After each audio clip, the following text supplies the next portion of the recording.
So I have even less than Andres has. I have nothing to show you. You only get my voice. And I've actually been thinking a lot about this, but didn't have exactly what I wanted to say. So I'm going to try to take what's already been said and give you a little bit like a deeper dive into one aspect, which I think is sort of a best practices. Although I don't think I wanted to share my practices for mentoring and working with students, which I don't know is really a best practice, but it's working for me. So. But I was accepted as a college student to one MD program, one PhD program, and one MPH program. And I think it was the first year of Emory's MPH program. And so I really didn't know what I wanted to do in my life. And it was actually at the PhD program interview that somebody behind locked doors said, you're a woman and you need some job security, so you should be an MD. And so, and you can see patients and do research, but you can't see patients if you do research per se, which isn't exactly correct. But so that was the advice that I took at that time and went into the MD realm. And I think it was good for me, who's quite a people person, to start with patients first and then want to add research onto that. So I think one of the things, and this probably isn't exactly what we're talking about, is just to know yourself and understand your skills and interests and try to follow those. I think I was shoehorned or attempted to be shoehorned by other people into other certain tracks. And I could tell pretty quickly that it wasn't going to be for me. So, for example, I try to be tender about how I say this. I've been in a few situations where the mentorship was really not great. And I was advised by other mentors, like sort of clinical mentors, that I just needed to suck it up and just deal with it. And it got to a point where I felt like there was some, not unethical, but just what I've finally come to realize is that I don't do well when the leadership around me is in a way that I just don't agree with, or I can't kind of bloom in that environment where I feel like the management or the project leadership is very opposed to sort of what I would like to see.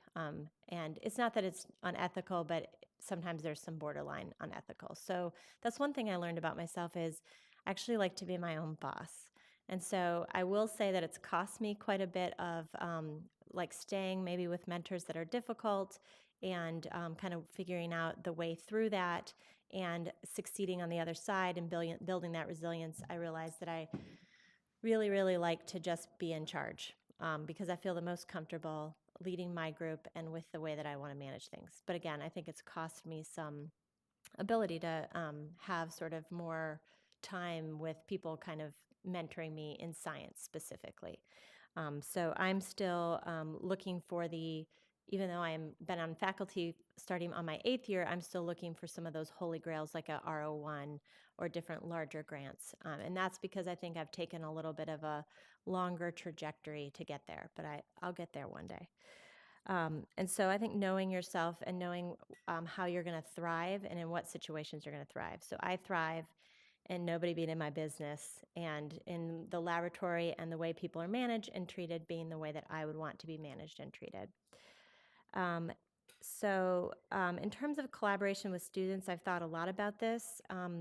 Again, because of my own experiences in a few different laboratories on how my time wasn't respected, I would say how it wasn't clear what I was doing or how I was contributing. I've kind of taken that to be what I communicate very clearly to people that work with me. So I have pretty much have a couple med students a year that work with me. I have residents. I have an ID fellow that just got a fellowship to work with me for 2 years.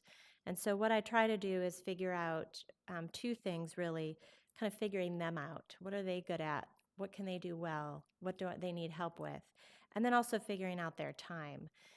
And so I always have these residents that like want to work with me during their research month and residency, which I think we all can agree is a bit of a busy time. So I say, okay, on our first meeting, I want a calendar of the month because we're going to work together for a month or 2 months. And I want to see your vacation days, your on-call, weekend, all this stuff.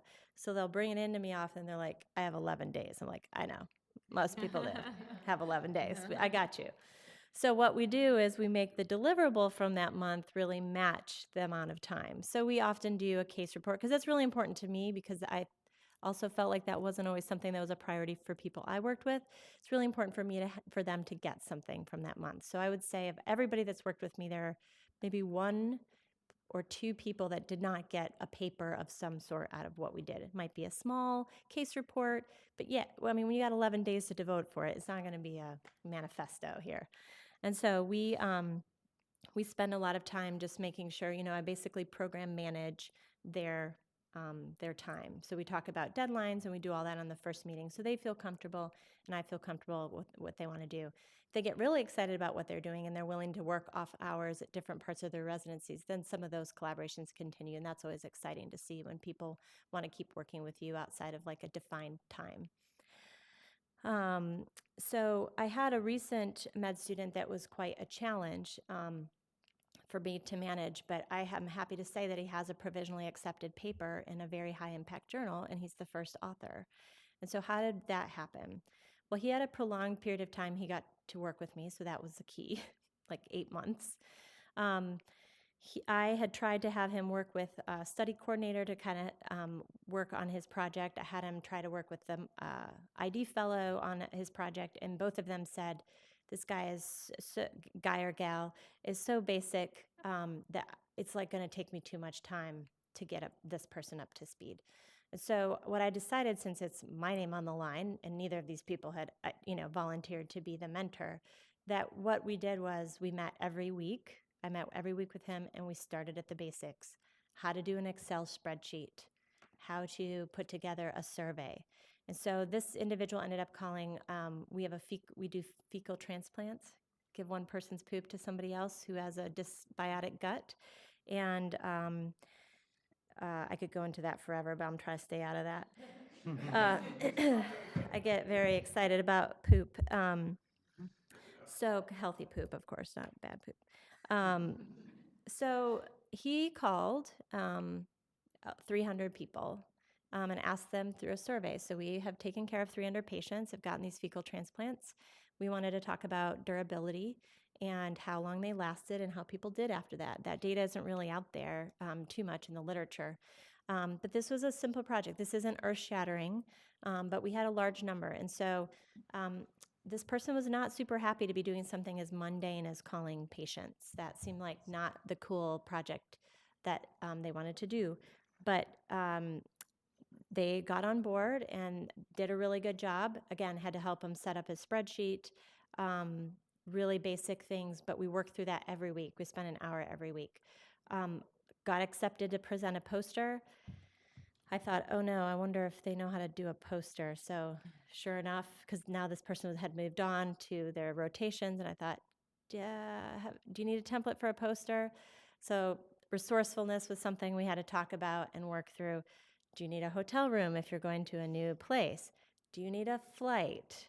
So these are basic things that we had to kind of go through to work on.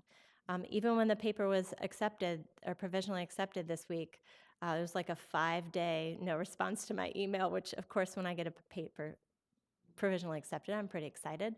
And so, again, trying to work with, like, this is your context. This is sort of what you need to do. But I think it's been a really gratifying time for me because I felt like I took somebody that had needed a lot of attention. And although I like to have a group of us mentoring this person, it was really clear to me that they needed, even from a hierarchy standpoint, they really needed me to be telling them sort of these basic things on what to do and how to take a step forward bit by bit. And so that was a really gratifying experience for me. And I did get a little thank you email after that person came back from presenting their poster at a national meeting. So I think that person also had a good experience. But anyways, I just wanted to talk a little bit about working with students. Thank you.